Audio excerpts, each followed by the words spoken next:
introduction to one of my favorite people on earth, Mr. Stephen Oliver, who is with the Advisor Marketing Podcast. Now, Stephen is a true maverick, and I mean that in every sense of the word. Not only in our business, but I have to tell you, his clients universally love him, and they grow at rates that they wouldn't believe it's possible. Now, on this podcast, in each episode, Stephen is joined by various members of his team or special guests to share insider secrets to rapid growth and high net profits in your financial advisory practice. So I just want you to know you're in for a wild ride, new information, and a lot of exciting new future because of Stephen Oliver. Hi, everybody. It is Lee Milteer, and welcome to Millionaire Smarts. Our show today is called How to Turn Lemons into Lemonade. And I'm going to do something I've never done before. I'm going to interview a father and son who have a business together, but also separate businesses. So I'm going to give you a really good bio about Keith and Travis Lee. Now, Keith is someone who I met many years ago. He hired me to speak, but he started off as a sales rep at Thompson Marketing Service in 1978. By 1981, shock, he was the general manager. And then he was the president. And before anybody could figure out what he was doing, he became the sole owner. Now, the business was renamed American Retail Supply, and that's the company that hired me many years ago to come speak with Bill Glazer. In 2015, he did something most people could never do. He sold that business for millions more than all the businesses like that around him. It was quite impressive.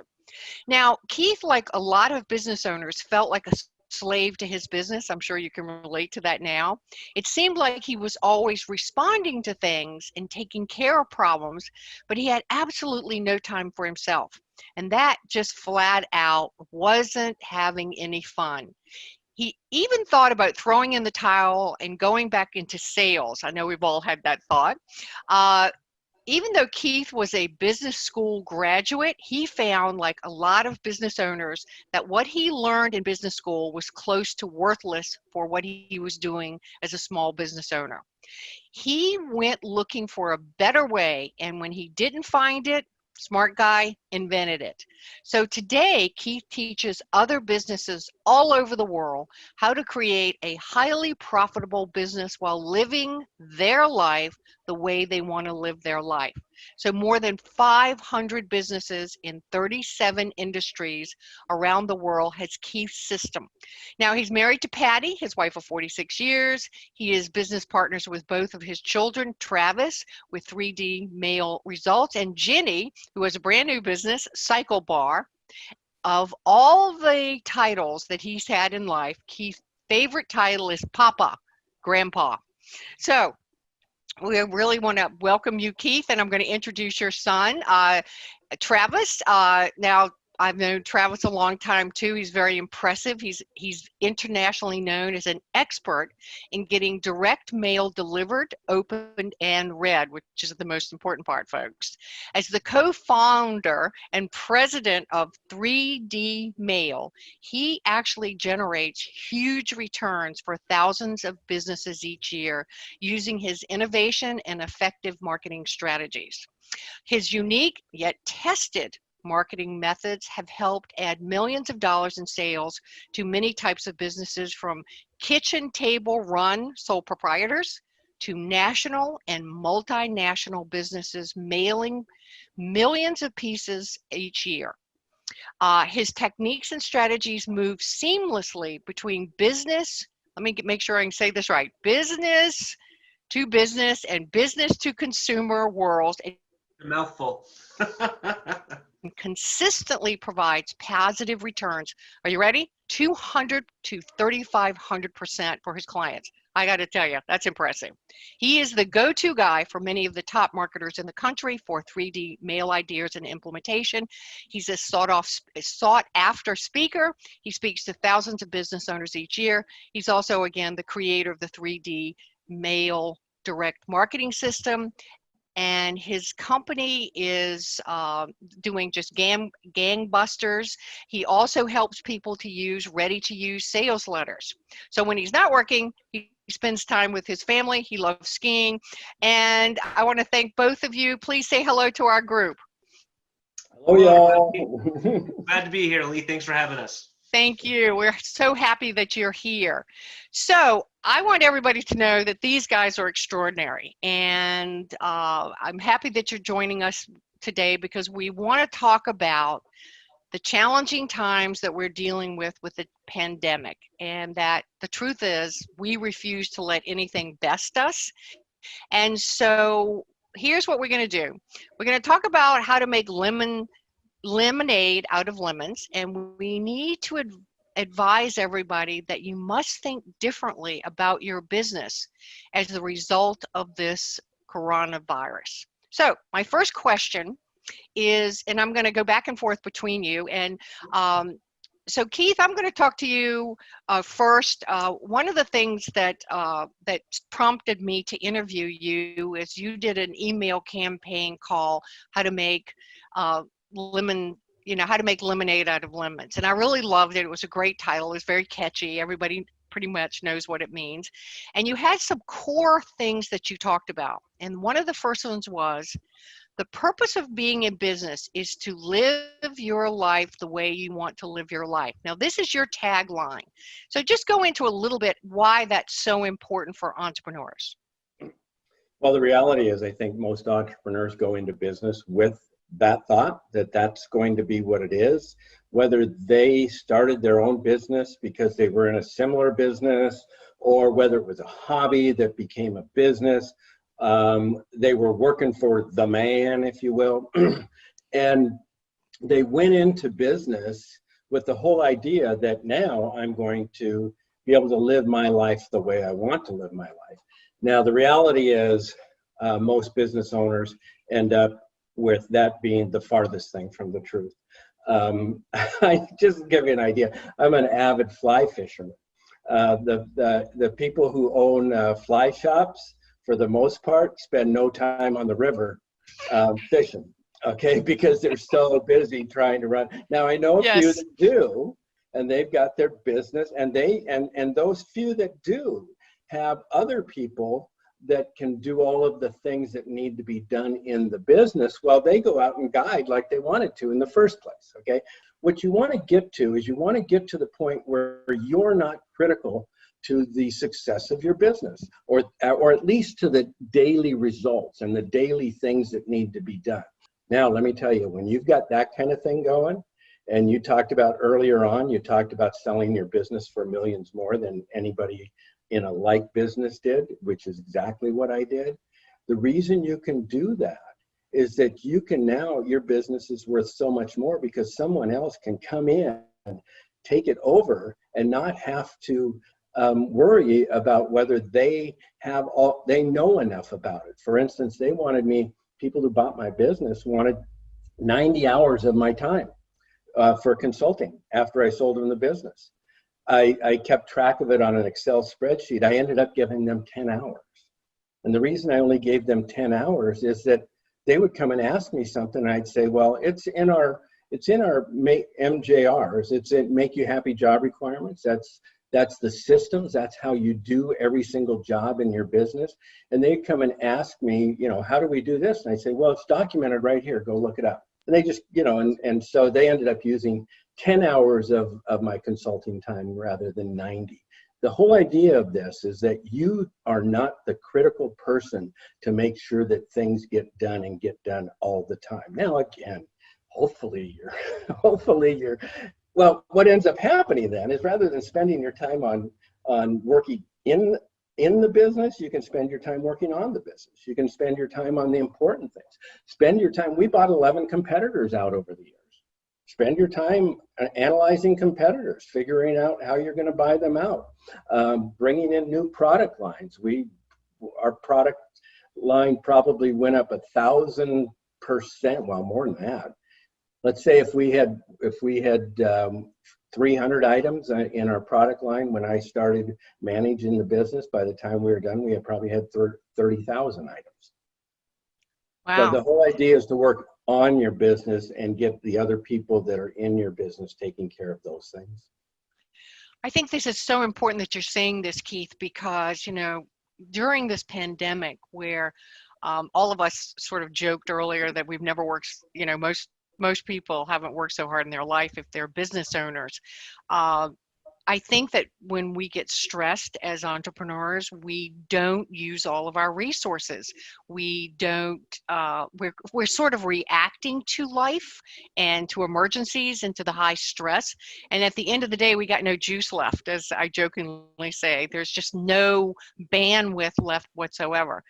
So, Travis, you know, you specialize in dealing with people all over the world, and one of the things that I wanted you to talk about today was, particularly with your company, cement your relationship with your patients, clients, customers, and members or guests. And so you're a real big leadership guy. So talk to us about some of the ways that you can cement these relationships. Well, and by the way, everything he said is completely true. Having, grown up under him, he's exactly right when he says he handed his business off and it ran all on its own. So anyone who doubts that, I'm living proof that it can happen, right? I mean, I never wanted for attention at any point in my life growing up, but cementing relationships, especially right now, is so vitally important. The real equity in any business is the customers, members, patients. I'm going to call them customers for the sake of this call. Whatever you have, you can fill in your own blank. But the relationships that you have with your current customers is really the best equity and the strongest equity you have in any business. I think it was Henry Ford once said, "Take my factories, take everything, just leave me my customers, and I'll have it all back in short order." And he's absolutely true. And that is only magnified in situations like this. There's nothing harder and more expensive than going out and getting new customers and going out and recruiting them and converting them and getting them to finally give you money for whatever that may be. And that's why what I've been preaching for the last 5 or 6 months now to our customers is really put your iron cage around them. So communicate. Some would call it over communicate. Right? So be sending them emails, be sending them direct mail pieces, newsletters, check up on them, right? And now all of that depends on the business that you have. If you're a dentist who relies on hundreds of patients a year, then that communication is different than, say, if you're a consultant with a few dozen clients a year, right? But to over communicate and really keep that iron cage around them, like our mentor and friend Dan Kennedy says. Because again, without them, especially right now, it's very, very hard to go out and get new customers at any point in time, let alone right now.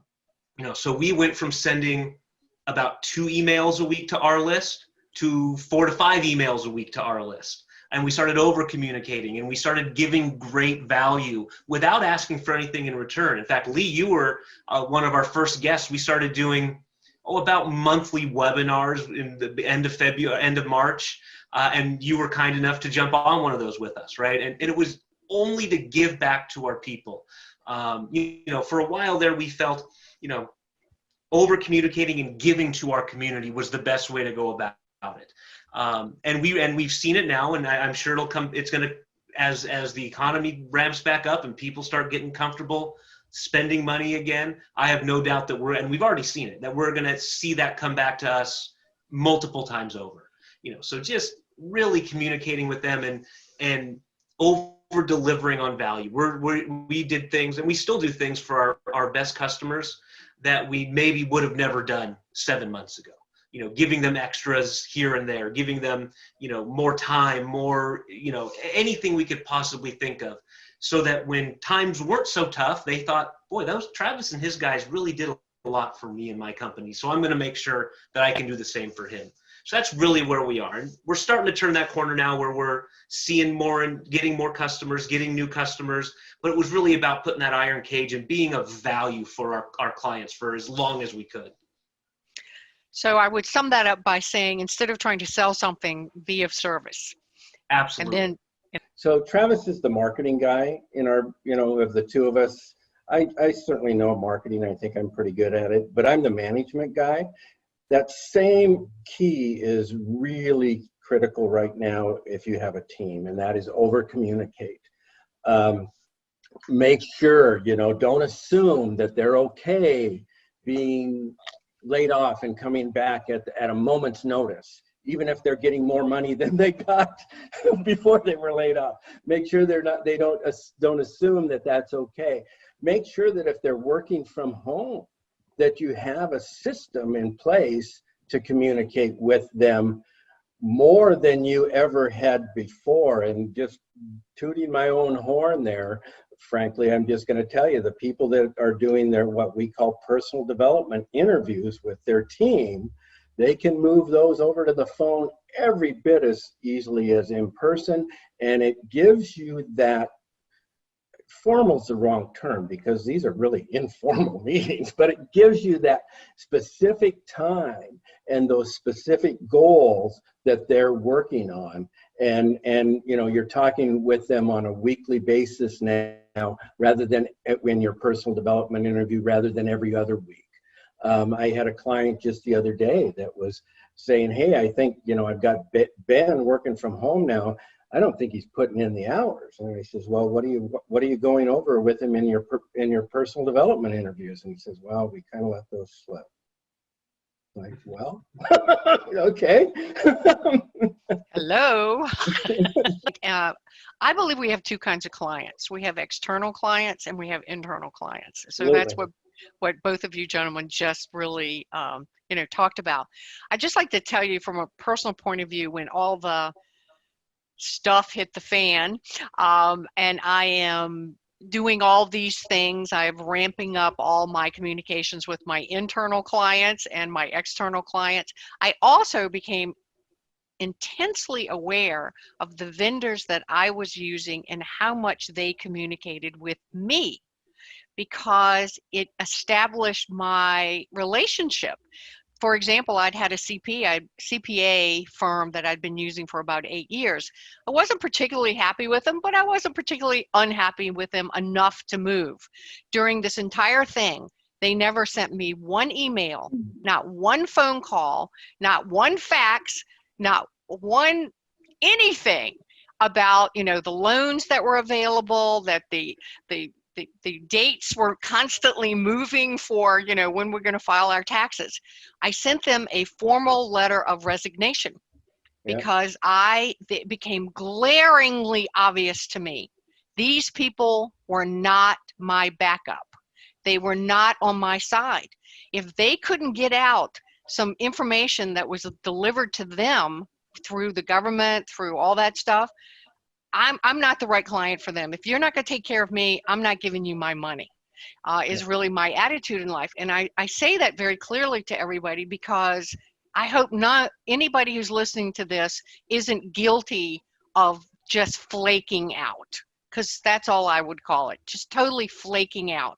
You have fallen into victimhood, felt sorry for yourself, so what? Life goes on. Let's rock. My attitude is saddle up, we ride. So we're always on the same page with you guys. Sorry. And the next thing I wanted to talk about was this concept that both of you were very good about is get things. It's Lee Milteer, and I'm delighted to interrupt you today and let you know that I've been working with Stephen Oliver for 10 or 15 years now. He's a great guy. I love all the research that he does. And I just wanted to let you know that if you're enjoying the content on this podcast, then you really want to make time to visit advisorwealthmastery.com. And why should you do that? Well, because you're going to receive 2 of his great books, and actually one of mine called Success is an Inside Job. You'll also get a lot of absolutely free material on growing your practice through effective marketing. So again, take the time to go to advisorwealthmastery.com. Things done you've never had time to do before. So we'll start with you, Keith.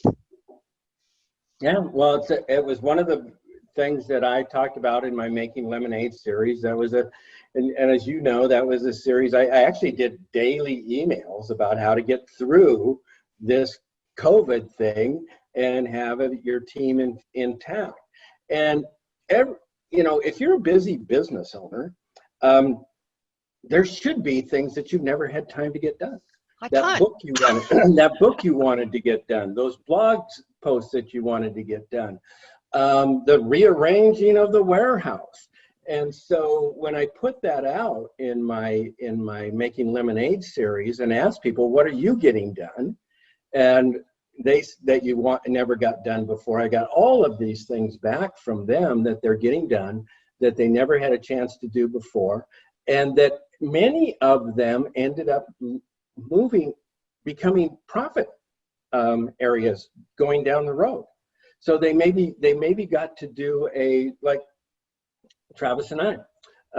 Now we didn't necessarily want to do a nationwide marketing luncheon, but we had our marketing lunch that we had up here in the Seattle area, up here where we actually went to have lunch.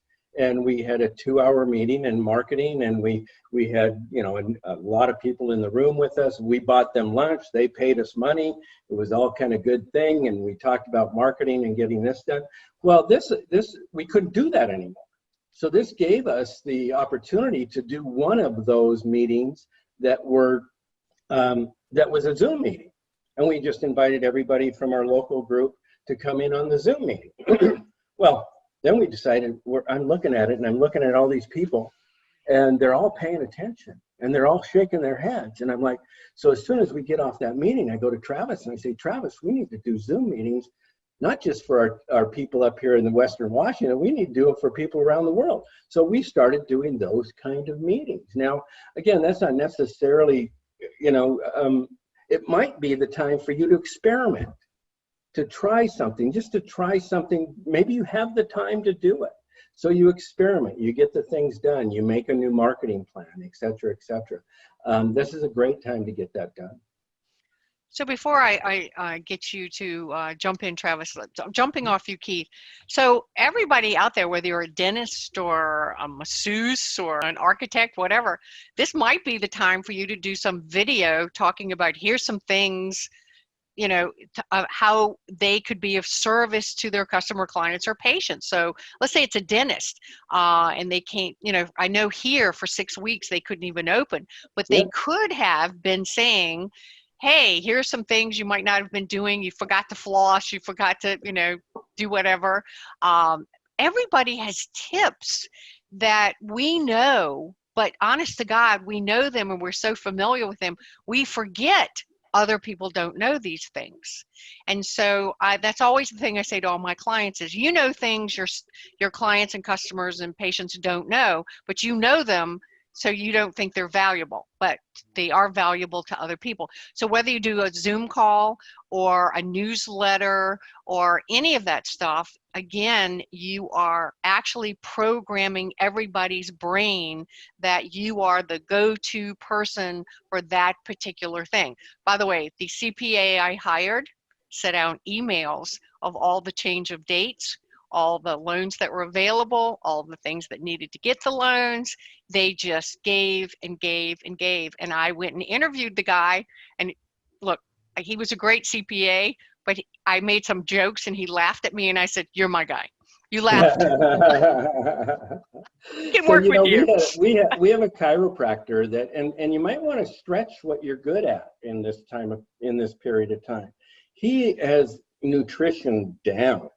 He has it down. So now he does sell supplements and that type of thing, but he's not selling food, but he's sharing meal plans with his people via videos and things like that, and saying that, we need to get our immune system up.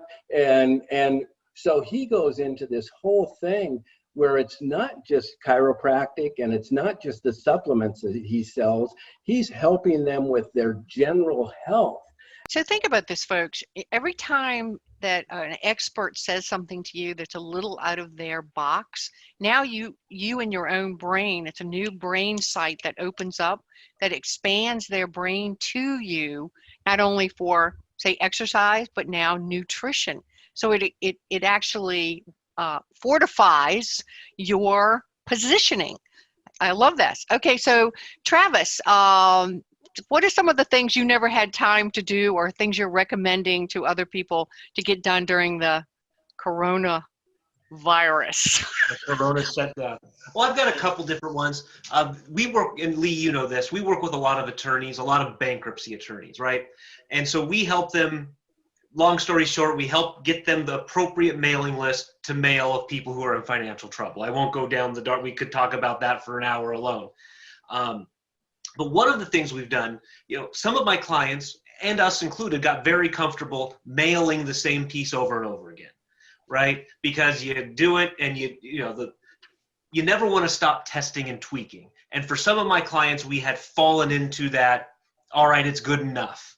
So when things basically shut down. So in many places, courthouses aren't even open. You can't, for a bankruptcy attorney, that's not good. Right? So now we had time to focus on, okay, let's look at what we're doing. Let's evaluate what we're doing. Let's see how it is. Is there tweaks? Are there changes? What could we change? Let's go back and look, at the numbers. These guys and gals are, most of them, very good at tracking all their results. Okay, let's get our heads up out of the water. Let's go see the results. What do they look like? Where are these people coming from? So I'll give you one example. We have an attorney in the Tampa, Florida area. Two counties right next to each other, mailing the same list with the same letter. We poked our head up and said, what are the results of this now, right? Well, one county was severely underperforming, and the county right next door was performing very, very well. But combined, it was just an okay effort, because one, he had this big anchor around the one. So I said, well, let's just get rid of the one, right? We know the numbers. Here are the numbers. Let's get rid of the one. That immediately boosted his results for the other county. And now it's now a very well-performing marketing media for him to be using, right? And we may or may not have ever gotten to that had we not slowed down, take a breath, and looked at the things we were doing. Now, at the same time, I have bankruptcy attorneys coming on all the time who want to do this same type of deal. The problem is that, like I said, many courthouses are closed. So there's nothing to mail in many counties because there's no suits being filed, the whole 9 yards. Well, we can get all that stuff ready. We can get the marketing ramped up and ready to go. We can get all the things we need ready to go so that when this flood opens up, we are now ready and hitting the ground running, not saying, okay, everything's back to normal, let's now try to run. That's the last thing you want to be doing is, you want to be doing stuff right now that you can be going as soon as you're ready. So most people know this. In many states, there's no foreclosures, there's no evictions, there's nothing like that, right? All the governors have put moratoriums on that. Well, that's only going to go so long. At some point, banks and landlords and all these other people are going to want their money. So should we be ready to go when that happens, or should we be reacting when it happens? So, looking forward, what are the marketing things? What are the things that are going to come out of this that we can take advantage of in an ethical and real way, right? I'm not talking about going doing stuff illegal, but what can we do to be ready, right? And so bankruptcy attorneys, we make attorney jokes all the time, but the ones that I work with, very good, very ethical, they will be helping these people coming out of it. And they will be doing them a service to keep their home, or to, stay in their home longer, or to, get the kids through school. And then right? So, what can you do now so that when your business is back up and going, you can hit the ground running? That's the biggest thing. Put those marketing systems in place. I am so agreeing in that. I know in my company, we are gearing up. We're waiting to exactly the right time, but when that time hits, we are totally ready to go with everything that we need to do. I have a little sign in my bathroom that says, early birds get the money. So I think it's very important that everybody listen to this particular point.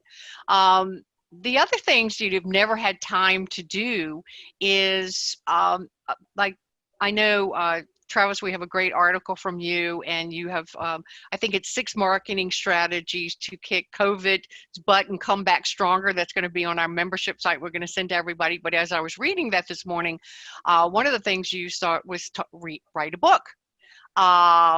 Look, there's nothing that will help you market yourself more than a book. If you've always wanted to write a book, by the way, I interviewed Joe Vitale not too long ago, and he had just put out a book of nothing but his e-zines.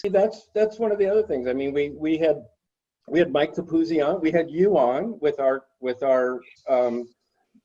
people that pay attention to us, talking about having the right mindset, and then we were like, what a better time to write a book. And so we had Mike Capuzzi on, and we had 6 of our clients decide that they're going to write a book right now. And it's just, I mean, so that's where my point on that, more than writing the book, is be a resource for your clients. Maybe in things, people don't come to us to learn how to write a book, but we help them get their book done. So one of the reasons I really recommended that is, I know when I wrote my first book many years ago, it was just such an emotional, wrenching experience because of my insecurity, like everybody normally has. And if you can just sit down, and by the way, I just write, if I can just get a paragraph out, I'm writing the book, you know, paragraph by paragraph by paragraph. But if right now, if you're at kind of a lull and you have time to write this book or something else you wish to write, it will increase your confidence. When you increase your confidence, that's going to give you the motivation and the inspiration to do other things that feel a little bit out of your comfort zone. And I just wanted to, I wrote this down to say today, we can do the hard things. Feeling it's hard, but doing it anyway. That is sort of my motto in life. Yes, it's okay, it's hard, but you just got to give yourself permission. It's all mindset. I can do this anyway, and here's the great thing about writing a book. They have editors. Okay, the next thing we want to talk about, which was also, all of these things actually came from your, you know, lemons into lemonade. Create new products and services for your business. So before you answer, let me just remind everybody. So no matter what you do in life, there are people who ask you, why don't you, and then fill in the blank. I call this the universe talking to you. Now, if I just hear it once, it's not going to really make any difference to me. But like before I wrote my first book, people said to me after I was speaking, why don't you write a book? And I used to think to myself, because I couldn't get a term paper done on time in high school, but okay, maybe one day I'll write the book. But the truth is, right now is the time to get those products done, because you actually know ways to help people that you didn't know before this situation happened, because none of us in our lifetime have ever lived through this kind of twilight zone insanity. And I'm going to be very politically correct here, not say any more than that. But so Travis, talk about creating products and services. Well, yeah. So, I mean, Keith talked about a couple of the things that we did with our clients, you know, internally, starting a national marketing group instead of just being hyper local. We'd been asked, you know, people from out of town would say, well, why don't you do it here? Or why don't you do it there? Or, you know, and it's like, well, because, you know, we had tunnel vision, no, because we do it here. That's why we do it. That's right, exactly. Here, right? Well, and then when they take that opportunity away from you, you've got to find other ways. You know, you got to find other ways to make money. You've got to find other ways to keep in front of your clients and your customers. I know Keith has some great examples of this with some of his clients that he's been working with. But bringing that kind of stuff, going back to my attorneys, right? So most of them, which is what I encouraged them to do, was, okay, you cannot do your end result, which is file for bankruptcy for these people. The courts aren't open. We can't do it.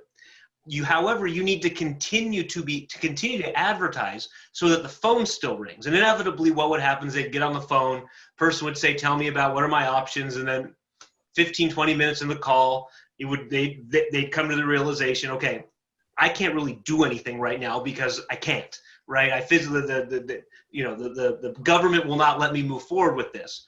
So what they now became was a giver of information instead of strictly, and it goes back to putting that iron cage around people, instead of strictly being a person that helps them file for bankruptcy. They now get them on the phone, they do their normal consulting gig with them, and then, like I said, inevitably they find out they can't move forward, and they say, well, tell you what I'll do. I'll send you XYZ. I'll get your email address. I'll continue to let you know what's going on. I mean, just like your CPA guy did, right? Let you know what's available, what's going on. And I encourage them to be the source of information for your topic for those people. Because you can't move forward. They could not be monetized at the time.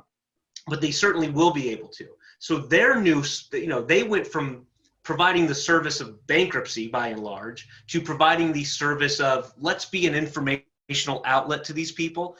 And now, again, they put that iron cage around them. They're able to cement that relationship. So now, again, when those floodgates do open, and, I think we're going to see another financial little not windfall, the opposite of windfall here pretty soon, because all these things are going to happen eventually, right? But now when it comes time for them to now look for somebody to actually deliver the service in which they can monetize, it's a no-brainer who they're going to search for, right? So you're putting the service before you're putting the value before the money, and they had to. They didn't have any other choice.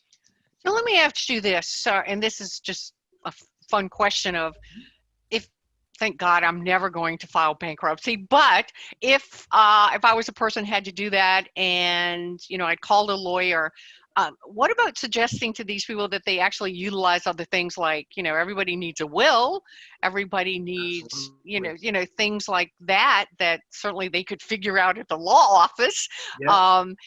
Hi, we can't help you with your bankruptcy, but here are 12 other things we could do for you right now. Which one would you like us to help you with? Yeah, and they're by and large very good at that. I don't know the intricacies of each state and what they're allowed to do based on the shingle hanging up in their office, right? But no, you're exactly right. Many of them will put them into like a credit counseling course to bring their credit scores up, help them pay down bills. They have other things like that as well. So you're exactly right. I mean, it's my biggest thing in what we teach is the hardest thing to do is to get the customer. So what are the other things that we can do for the same customer? Right. So my son, he's only 10. He's a little too young for this conversation, but he loves mowing lawns to make money. Love it. He mows my lawn. He mows our office lawn here. I'll go to Papa's house and mow his lawn. And eventually the conversation will be, if he wants to do this in the neighborhood, again, he's a little too early for this. But the conversation later on becomes, okay, in the Northwest, you only mow lawns May to October. What do you do the other 6 months? Well, the hard part was getting the customer. What could you shovel snow? Could you pull weeds? Could you fix fence post, right? So again, me, the entrepreneur, has already had that conversation with my own son in my head. He's too young for it yet. But I mean, you're exactly right. The hardest part is to get the customer. What else can we do with and for them? And I think another layer of that has to be all of our team, our support team, understand that when we have a live possible salesperson on the phone, that they have been trained with scripts of offering other things. Would you think that would be a good idea? Oh, absolutely. I couldn't agree more. What about you, Keith? Your guys are doing this all the time. Yeah, and it's one of the things that kind of drives me nuts is my own window washer. They come 4 times a year to our house. That was actually a Christmas present for my wife one year, that not just when the windows get dirty, but 4 times a year before they ever get dirty, the windows get washed. And I love practical women.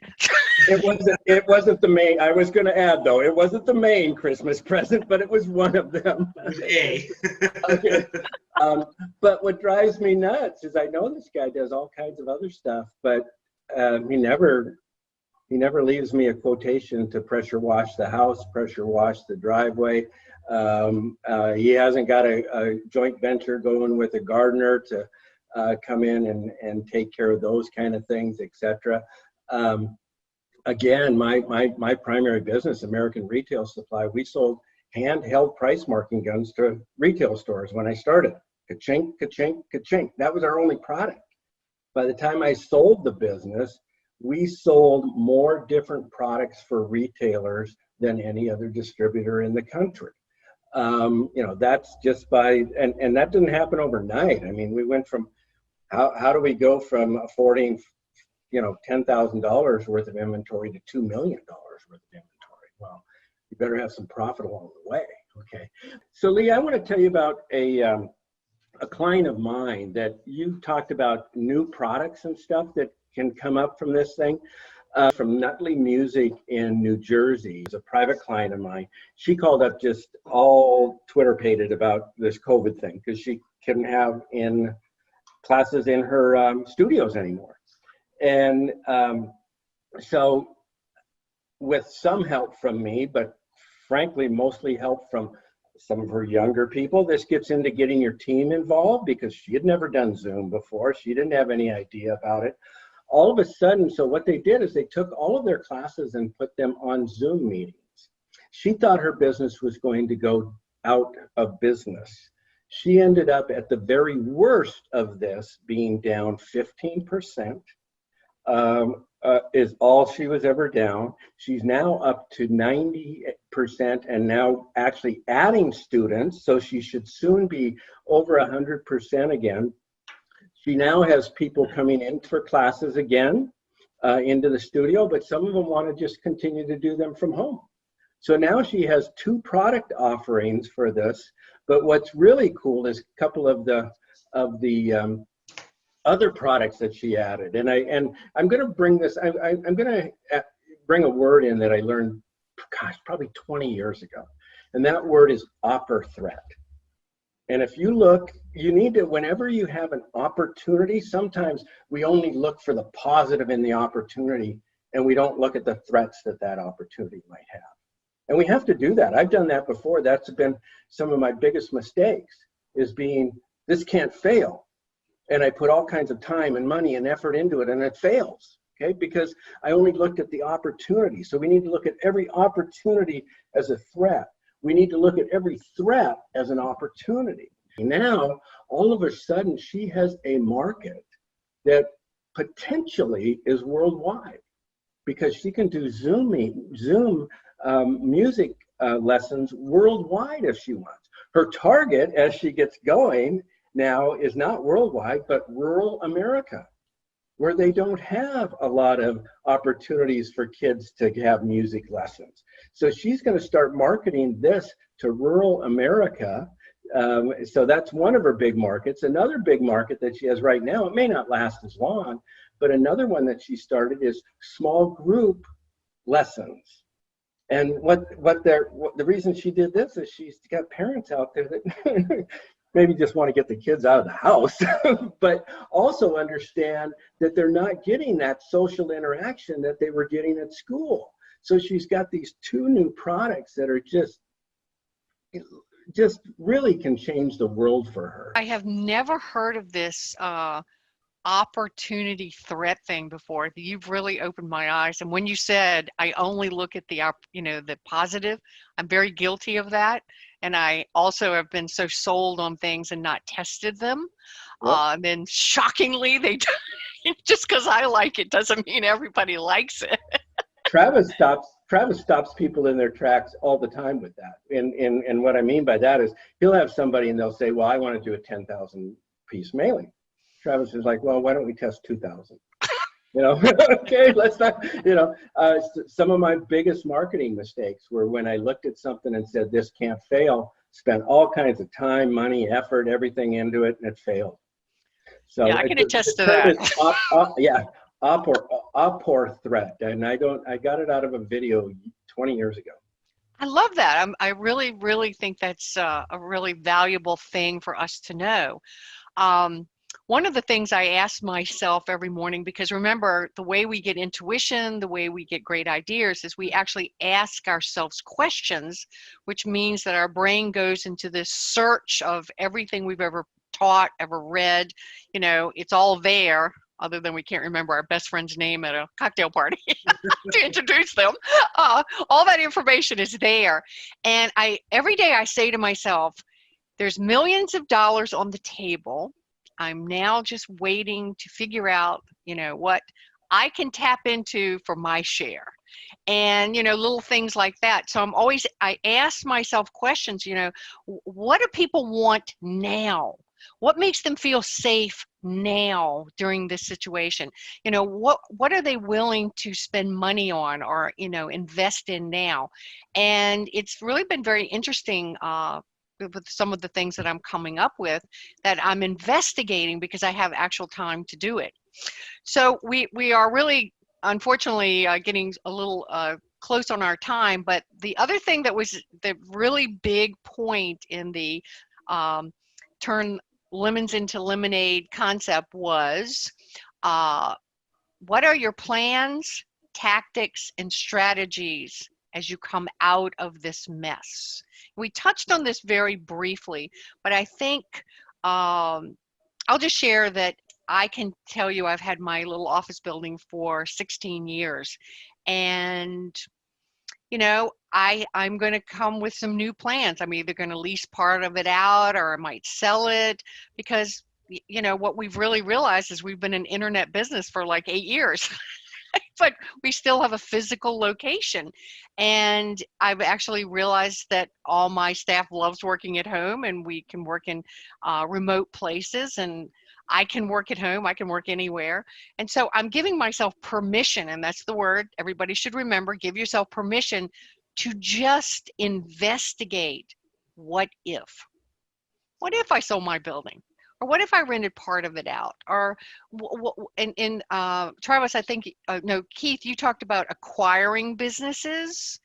I think we have to ask that question, what if we did this or what if we did that, and how you test it. But let's get with, what are your plans, tactics, and strategies as we come out of this mess? We're going to start with you, Travis. So one of the big, my favorite thing is to, when I look at that, what am I doing? Where are my cost areas, and how can I turn that into a profit area? So right now you got a cost of a building and you're footing the bill 100%. Can it now become, can it now become a profit center for you? Right. So that's what I would be looking at right now is, where are my biggest costs, and can I offset them 5%, 10%, 200% by offering my cost centers as a profit center to other people, right? You hit the nail on the head with the attorneys, right? Okay, I can't file bankruptcy right now, but what are the other 14 things I could possibly do with them, right? Your office building. Do you have salespeople twiddling their thumbs? Well, could they now be outsourced salespeople? And now they're making appointment setting phone calls for somebody, right? So look at where are your costs and how can you flip them into a profit to offset some of it? That's my biggest thing coming out of this.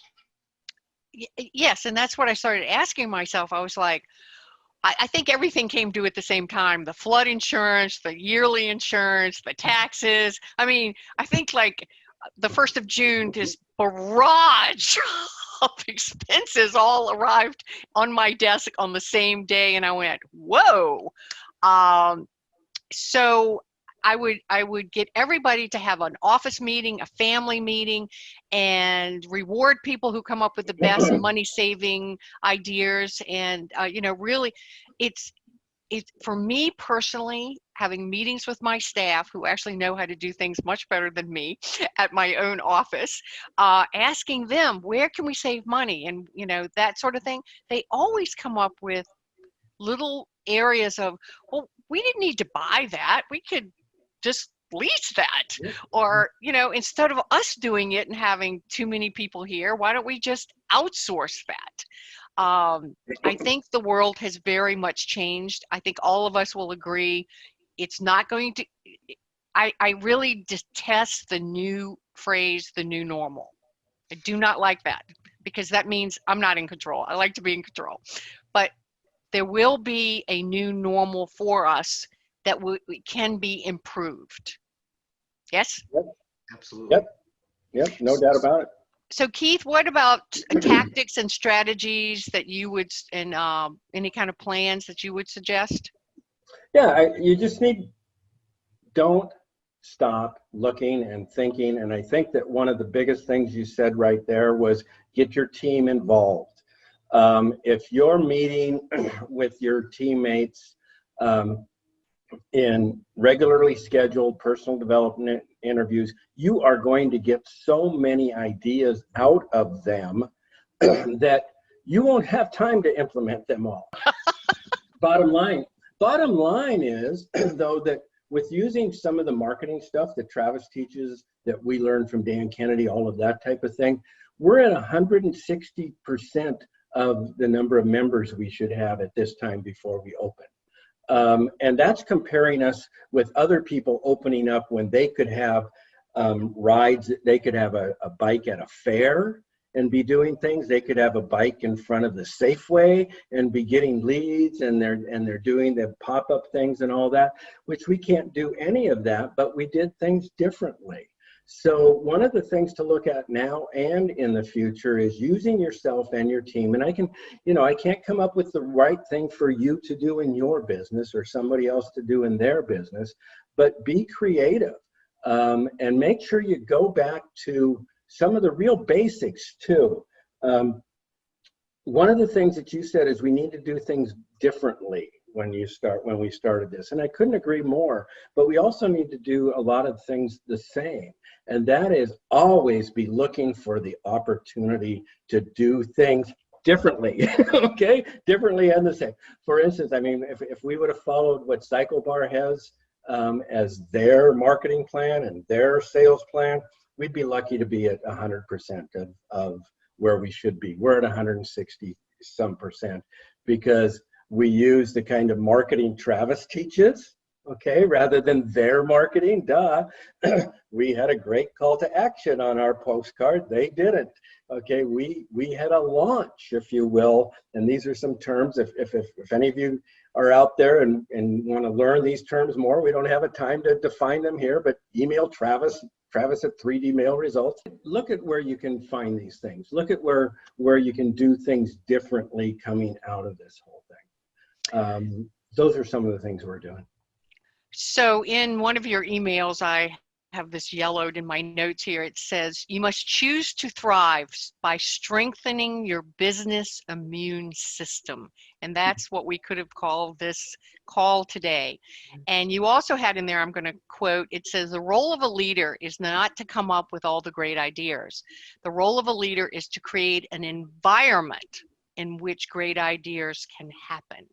And with that said, I just we're gonna end on how important it is to have the checkup from the neck up. You know how the caliber of information that you put into your brain. So if you're watching this or listening to this or have access to this, you realize that each month we specialize in entrepreneur talk, and corporate people would probably be very allergic to all of us, but that's okay. We have to also create the environment, not just for our staff, but for ourselves. So for me personally, even though I want to know what's going on in the world, the news is so polluted right now. It's just unbearable. It demoralizes you. I think a lot of social media is very demoralizing. So I have taken a great strong boundary line and said, for the next few weeks, months, I'm going to really limit any kind of negative influence on me, because if I don't, that I call them poison arrows. Some poison arrow information can go into my brain and debilitate my ability to be motivated, excited, and thrilled about what I do. And if I'm not excited about what I do, it will emulate to other people that I'm not excited. I won't be a natural attractor. And you have really got to start reading in the morning things that motivate you and inspire you and excite you to set the tone for the day. And all of us on this, we're discussing this, all of us are big readers. We're all very positive. We look for the positive. And I think that's one of the reasons that you two are particularly well respected and appreciated and valued and well known in your profession is because as long as I've known you, you both have always been very, very positive about no matter what the situation is, there's a solution. So I really want to thank both of you very, very much, Travis and Keith Lee. I could talk forever. However, we only have a limited amount of time. For everybody, there's a couple of things we're going to do. The interview that I did with you, Keith, we're actually going to put up as a bonus. You also said you have another bonus for us about a synopsis of the email series. Is that correct?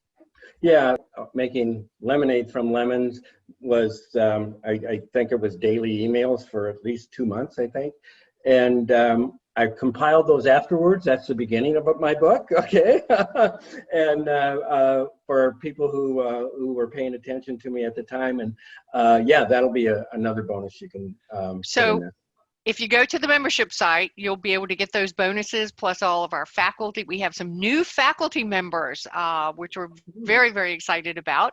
And so this has been a great series. And don't forget, everybody, that we really appreciate you, and we want you to thank your sponsors for, allowing us to come into your life and share this wisdom. And don't just take the wisdom in. Create an action plan and use some of it. So with that said, everybody, I'm going to call it a wrap. Thank you very much, Keith. Thank you very much, Travis. This is Lee Milteer signing off. We're going to call it a wrap. See you next month. And by the way, we're going to survive all this, okay?